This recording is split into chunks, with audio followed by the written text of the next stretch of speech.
welcome back to the channel. I'm Lulu and you're watching Call Me Lulu.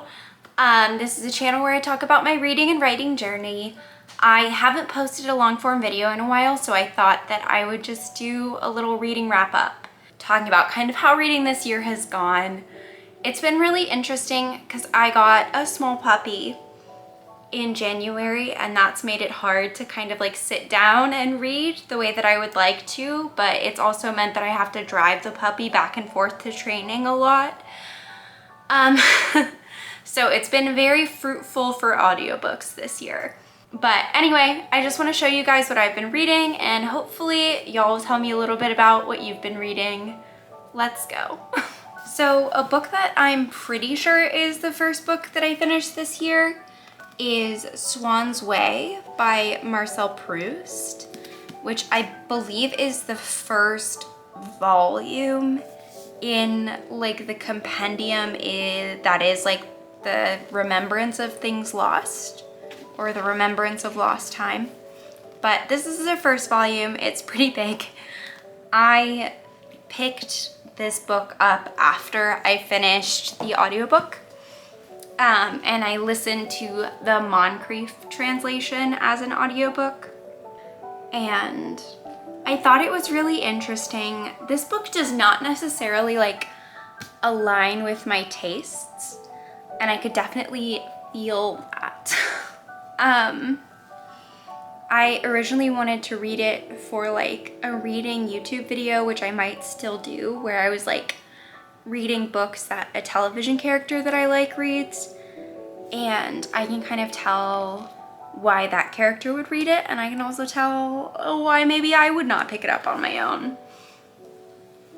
I like plot, I like things that go bang, and this book is not a lot of things that go bang. It's stream of consciousness. It's a lot of vibes. I actually had the best time with this book when I was listening to it in audiobook form, like while I was getting ready for like parties or something. If I was like getting ready to go out, I feel like it's a good like getting ready to go out book. It's about like a man growing up in like the French countryside during like the turn of the century, and it's just very like French, like Parisian vibey. But yeah, it was definitely like not my thing. I wish a few more things had happened in it. And in the television show that I watched, this character like read it when they were like really, really young, and I can totally see why this would appeal to like a really, really young kiddo. I think it is like, the prose is like not, it's super symbolically dense, like don't get me wrong, but the prose is very accessible, and there's not a lot of like genuine like scandal or like violence or anything in it. There's some like weird stuff, but it's definitely like PG-13ish, like it's not like an R-rated type thing. And for me, there just like wasn't enough happening. But I imagine if you like stream of consciousness, like contemporary literature where it's kind of people sitting around in a salon talking about things that are happening, this would be a great book for you. This is a different day, so I'm in a different outfit. I started filming and my camera immediately died. So the second book I'm pretty sure I finished this year was Karen Russell's short story collection, St. Lucy's Home for Girls Raised by Wolves. I read this because I read Karen Russell, or one of Karen Russell's other collections, Vampires in the Lemon Grove, and I loved it, loved it, loved it.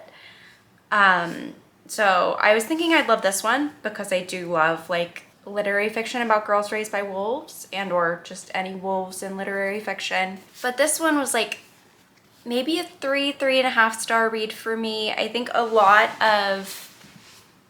there's a lot of like spec fic fabulism in Karen Russell's writing. And I think in Vampires in the Lemon Grove, it ends up being like a lot more metaphorically resonant or something like that. Like it feels like it's connecting to something. In this one, at points, it just feels like it's fabulism for fabulism's sake.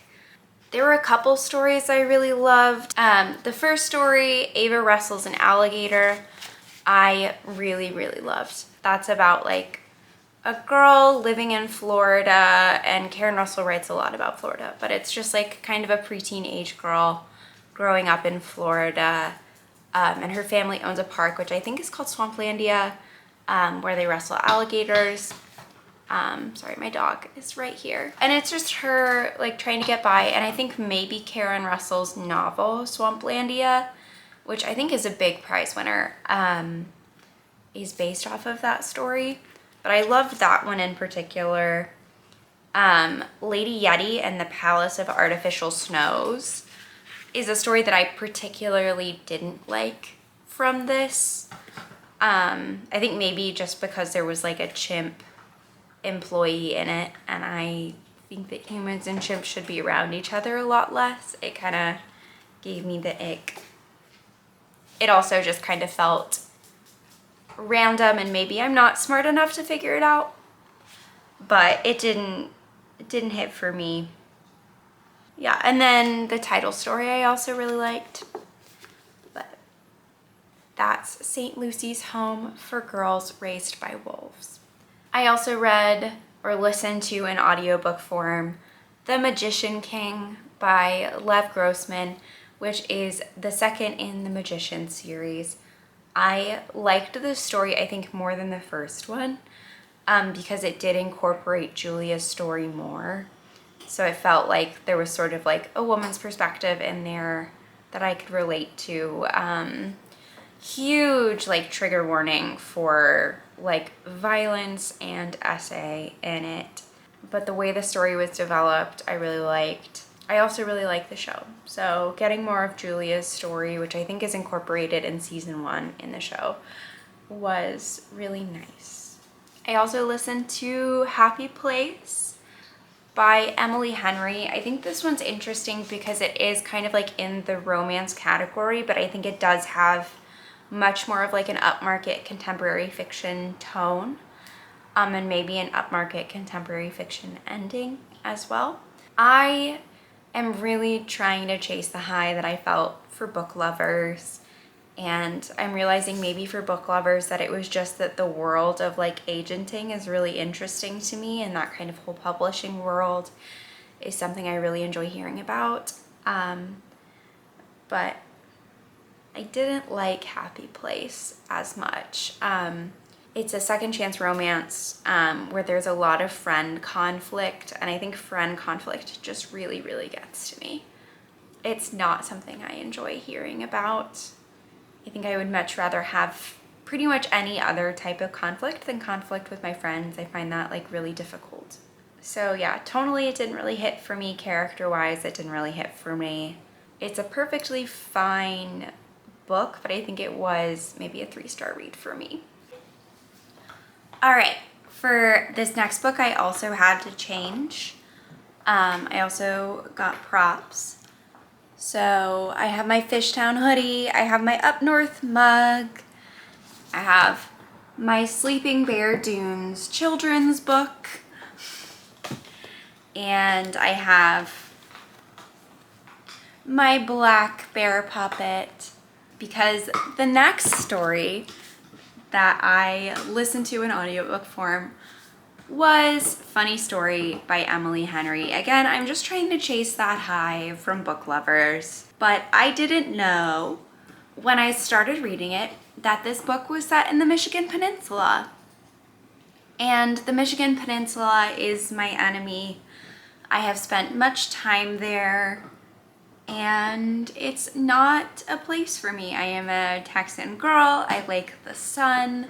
But Funny Story is like a love con romance where there's a broken engagement or 2 broken engagements, and the partners who were dumped decide to fake date in order to get back at their partners who were cheating together. Did not love it. I liked it more than Happy Place, I think, but I didn't like it as much as Book Lovers. I think for me, it was like maybe a 3.5, maybe a 4. I also feel like Miles, who was the love interest, is like the kind of person I would recruit as a friend.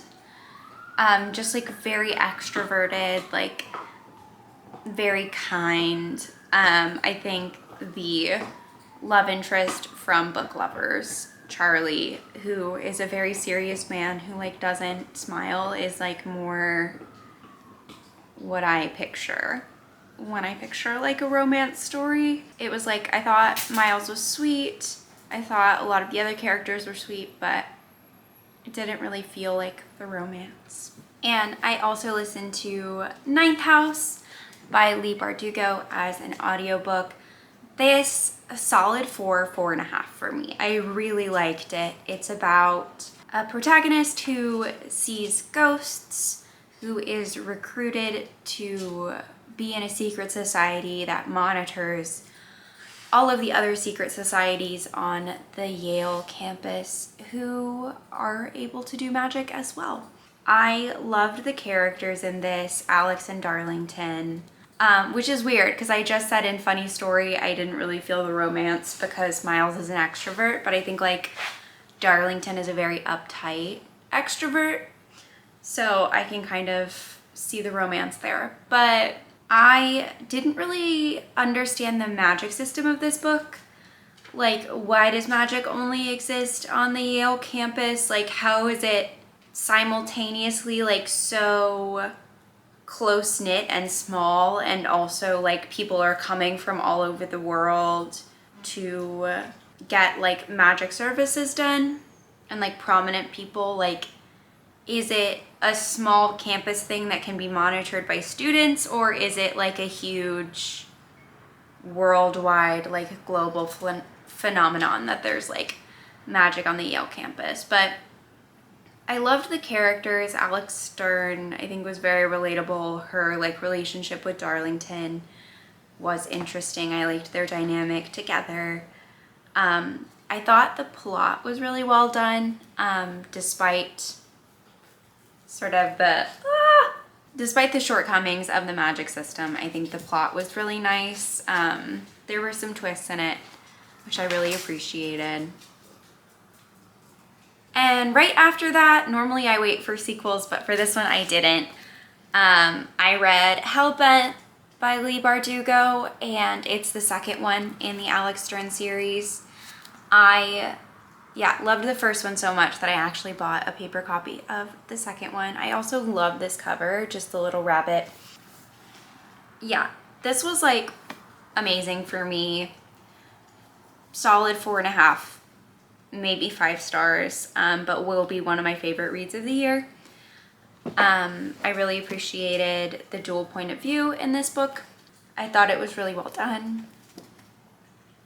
I liked kind of like there was one side character who you kind of really don't like at the beginning, or you don't understand him, and like through the course of the story, I really ended up enjoying this character a lot. I also loved sort of the literary motif of the rabbit and the way that that was done, so I'm glad it ended up on the cover. But yeah, that's Hellbent by Leigh Bardugo. Then after Hellbent, I listened to Discovery of Witches by Deborah Harkness. I don't know what I was expecting for this one. I think I just kind of knew it was like the same kind of fantasy as like Magician King and the Alex Stern series, where it's like more upmarket, kind of literary-ish fantasy, and I was really enjoying those. So I wanted to do one more. But I had seen like the Biz Barkley video. We love Biz Barkley on this channel. And I'd also already seen the television series. So I had been warned. This was like not great for me. I think on the back of the book it says that it is like literary fiction, which I see how kind of like in structure it could be literary, but I definitely didn't get that from the prose. This book was also shelved with the literary fiction at my bookstore, which made it hard to find. Oh, I do have a paper copy somewhere. But yeah, it was super hard to find at my bookstore because it was not shelved with fantasy, which I think it should be. I think whenever fantasy books are doing the whole, like, this isn't fantasy, it's just really good fiction thing,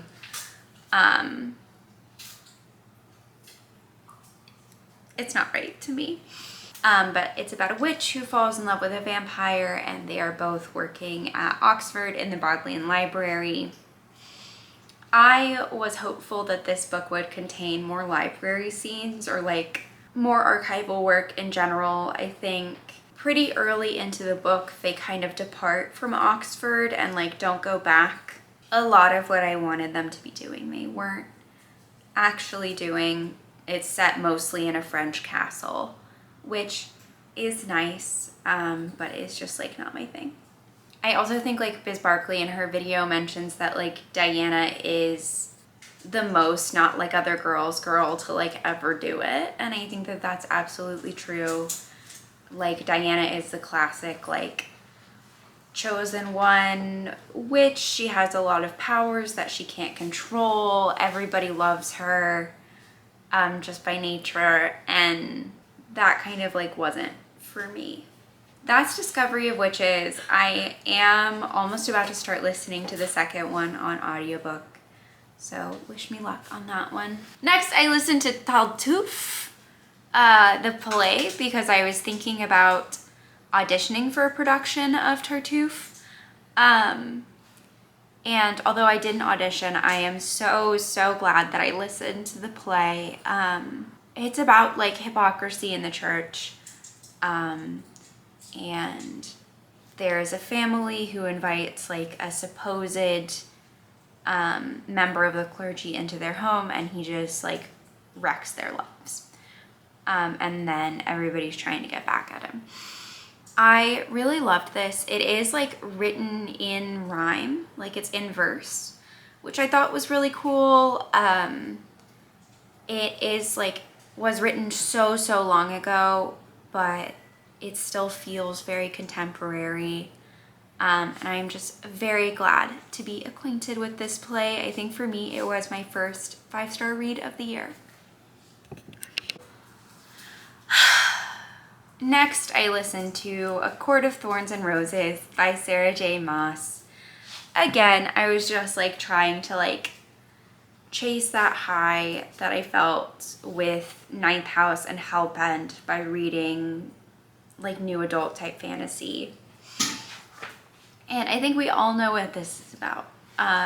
People have talked enough about it on the internet, but it was not for me, and it was maybe like a 2-star read. Like I knew about ACOTAR, like I knew what it was, but I still expected like way more plot. I think the plot kind of like drops off for long periods of time.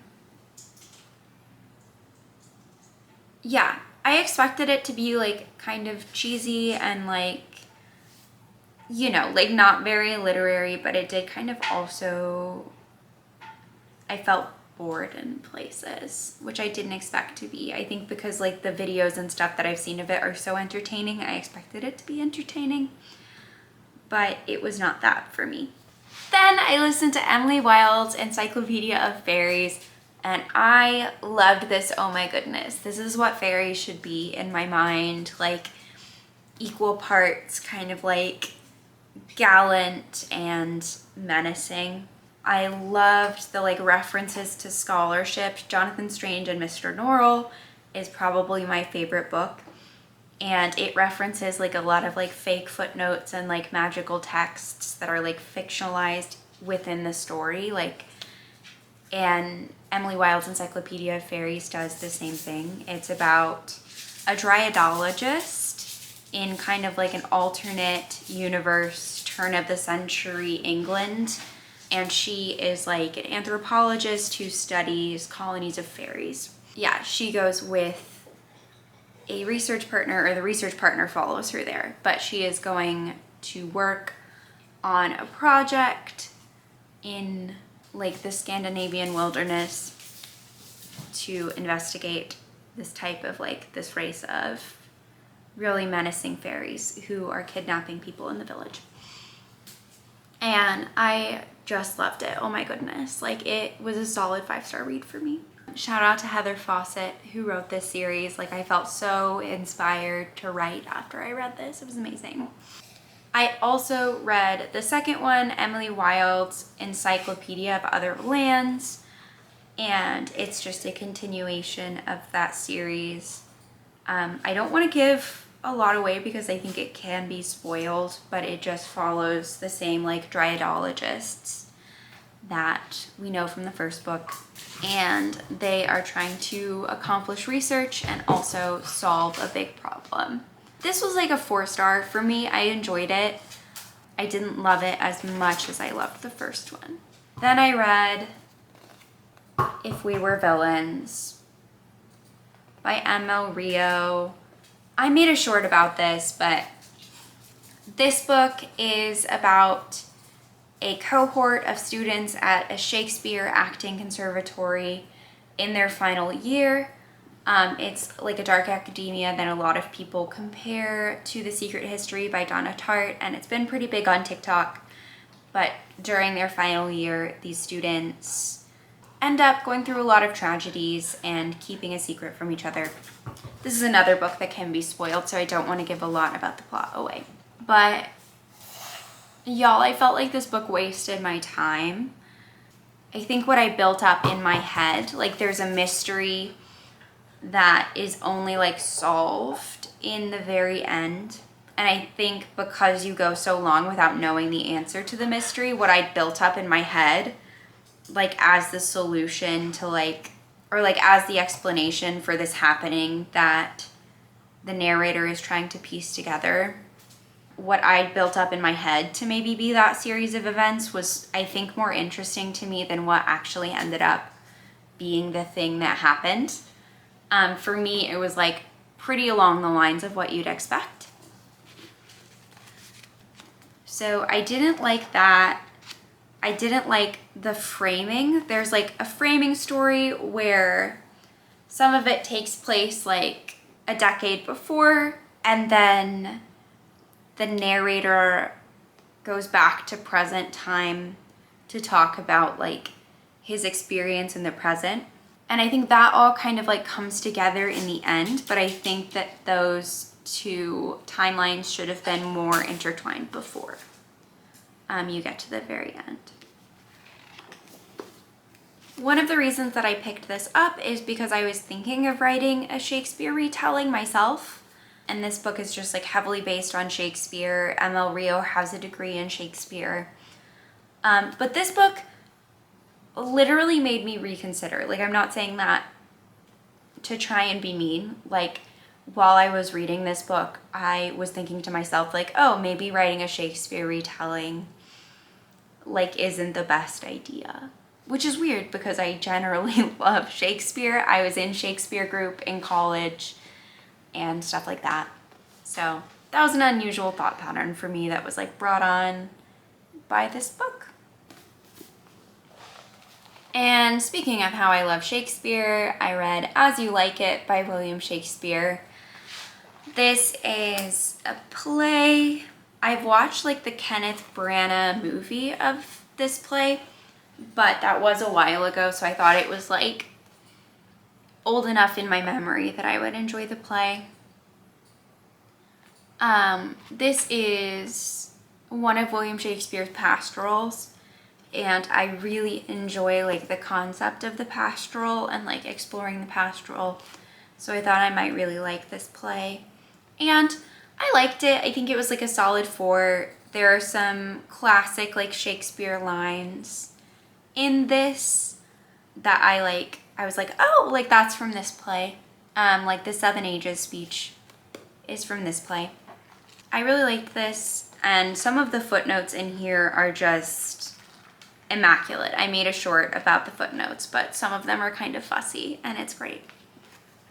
I also listened to Best Stories 2023, O. Henry Prize winners, edited by Lauren Groff. And I've read some of Lauren Groff's work, and I haven't liked it. I read Fates and Furies a few years ago because I was really interested in it when it came out. I think I read an article about it in the New York Times. No, I read an article about it in the New Yorker, I think, like a review of it in the New Yorker, which I think was not too kind about it, but it still seemed like a really interesting book to me, which is usually a good sign. If someone's saying something negative about it, but I'm like, oh, that book sounds good, actually, that's usually a sign that I'll really like it.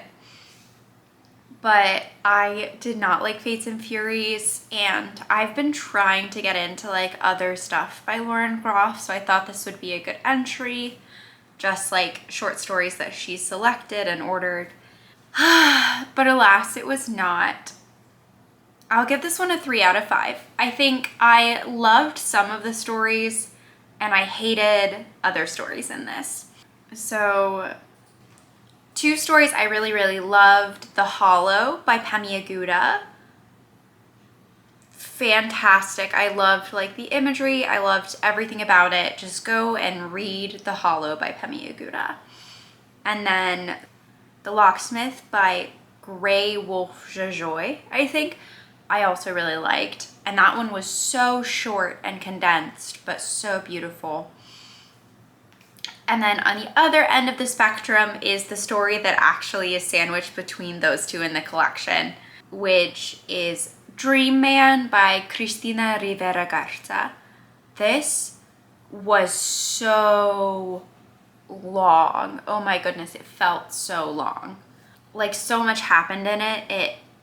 There were just so many events. Like I don't mean that it felt eventful. I just mean there were a lot of scenes, a lot of events. And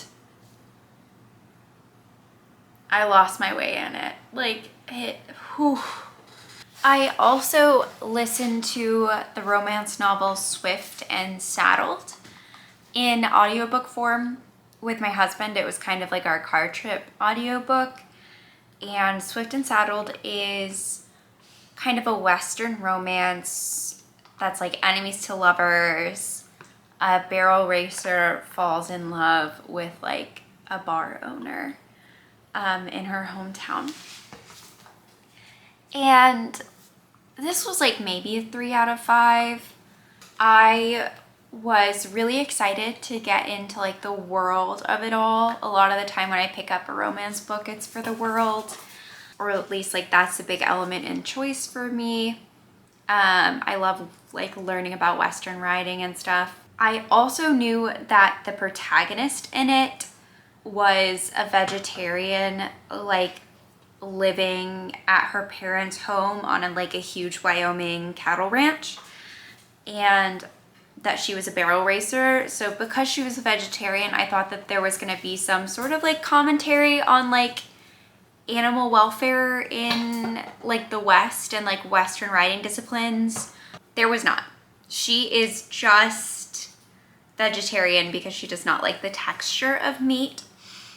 Yeah, and there's like not a lot about like, it's like, oh, we like love the animals, but there's nothing about like their welfare. It's just like, oh, we love the animals and we do the best by them, even though I feel like I'm often in conversations like living in Austin about how people feel like horse people like treat animals terribly, and I like to be like, oh, you know, like people who cause issues in equine welfare like are equestrians, but also like the people doing the most to support their welfare are also equestrians.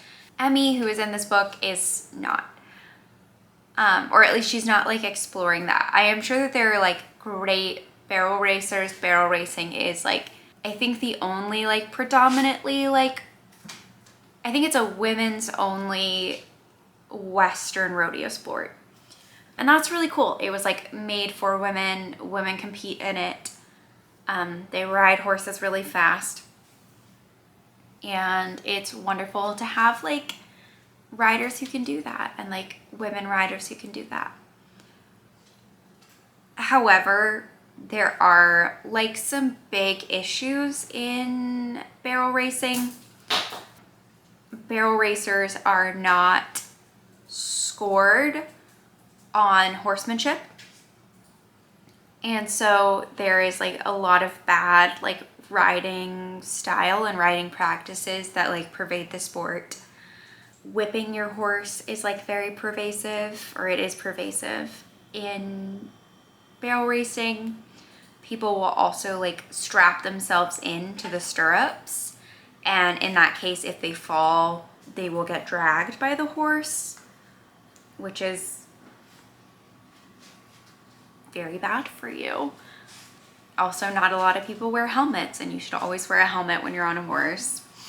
The book does not talk a lot about that. I think at one point the narrator says that like what the protagonist loves so much about her sport is that, you know, horsemanship is so built into the foundation of barrel racing that you're not even scored on it. And that's like, ideally it should be the case, but it is not the case. People use the lack of scoring for horsemanship to like do some stuff. And also at one point she's riding the horse in a barrel race, and it's like, oh my God, like the narrator's like, Emmy just like didn't let her horse let up until the race was over. And it's like, what that means is that she's whipping the horse. So that was like weird to me. It's also, this book makes like a huge deal over neurodivergent representation in it. Emmy does have ADHD, but I don't know if there's any other type of representation in it. I don't remember a queer person being in this book, and I don't remember a person of color being in this book. If you've read it and I'm wrong, like, please correct me, but I know in the main cast, like, everyone's white. But there is also a lot of spice in this, and my husband and I giggled a lot at it in the car. That part was just, like, funny and cute. But yeah, after this, we started listening to the sequel, Wild and Wrangled, which follows the brother of the female protagonist and his love interest, whose name is Ada. There's also neurodivergent representation in this one, and I think like mental health representation. The male protagonist has depression. And then there's also a queer character in this who shows up briefly.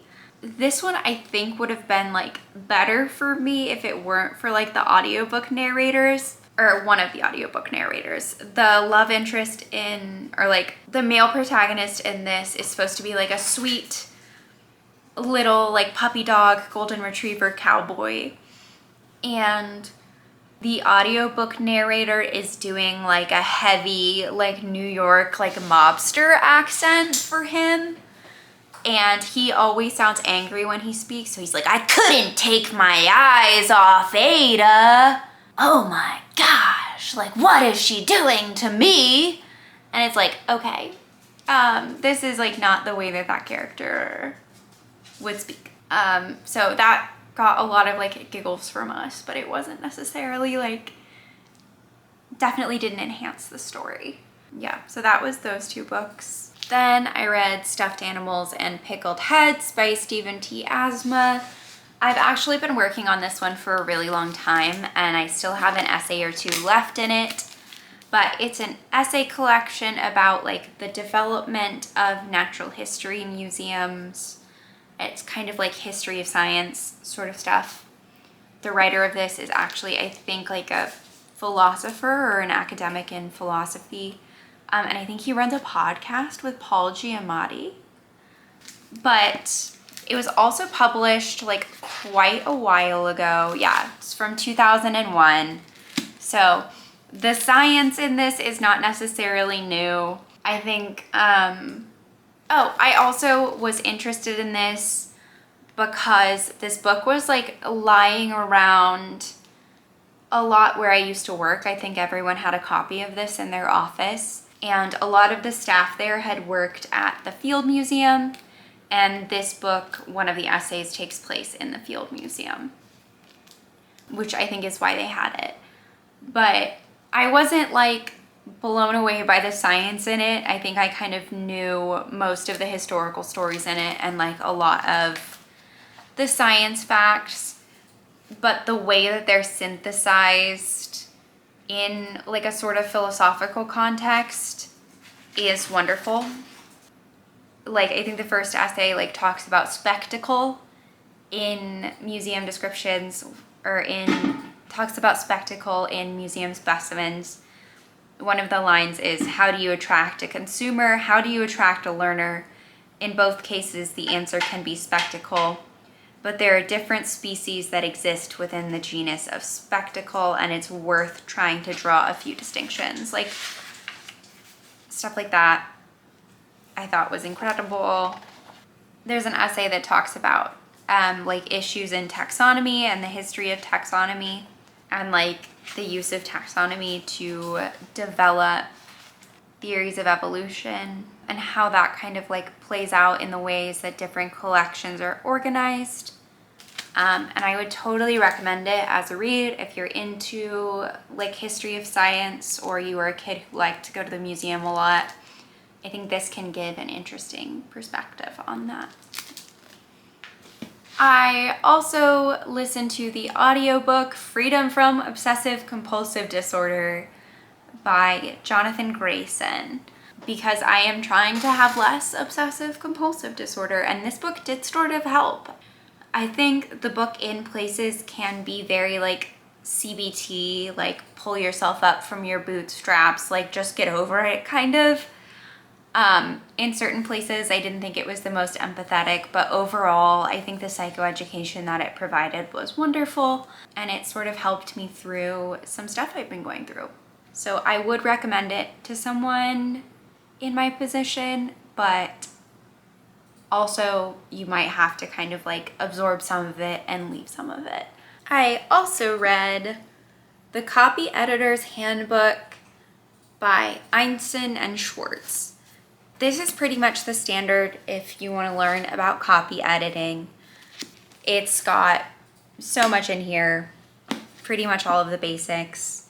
It goes over the details mostly about like Chicago Manual of Style, or like the Chicago Manual Style or Chicago Style and AP Style for copy editing. It is quite dry in places, but if you want to get started copy editing, this is like a good thing to read. This is also another one of my current reads that I'm almost finished with, is The Design of Books by Debbie Byrne. I love this. It gives so much explanation on like the parts of a book, the way a book is like compiled and designed. I learned so much from this book. I also have a friend who is a graphic designer who, when we were in high school, like she's always been a graphic designer and she's been my friend for a long time. But she really liked different typefaces, so I loved learning about like typefaces in here, and then I could like text her and be like, oh my gosh, there was like a history of interrobangs in here, and I could like discuss that with her. It was very cool. And the last book I want to talk about that I've read so far this year is Fablehaven by Brandon Mull. This was one of my absolute favorite book series when I was a kid. I used to sit up on a pine tree branch in my backyard and read these. So I decided I would give it a reread. I really liked the concept of like a nature preserve for magical creatures. So this book is about Seth and Kendra, who are siblings, and they go to spend a week with their grandparents who they don't know very well. And it turns out that their grandparents run Fablehaven, which is a preserve for magical creatures. Yeah, I loved these books when I was little. As an adult, coming back to it, it felt quite problematic. And I know that this whole video has just been me kind of being like, I actually think everything is problematic and maybe taking things too seriously, but I mean it when I say that this book, I looked back on it and it's problematic.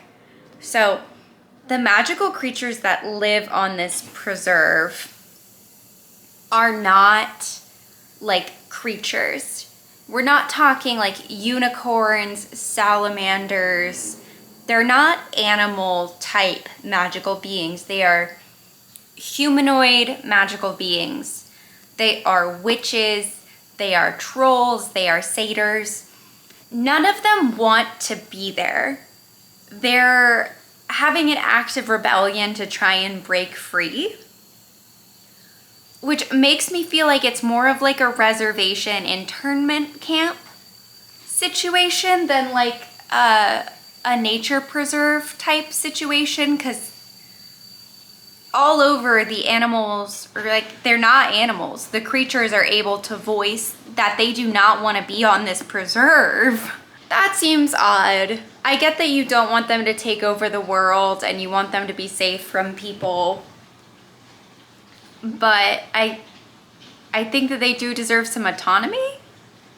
Like, if they're able to verbalize that they don't want to be there and you're keeping them there, that's kind of weird, and I support them rebelling against you. That makes sense.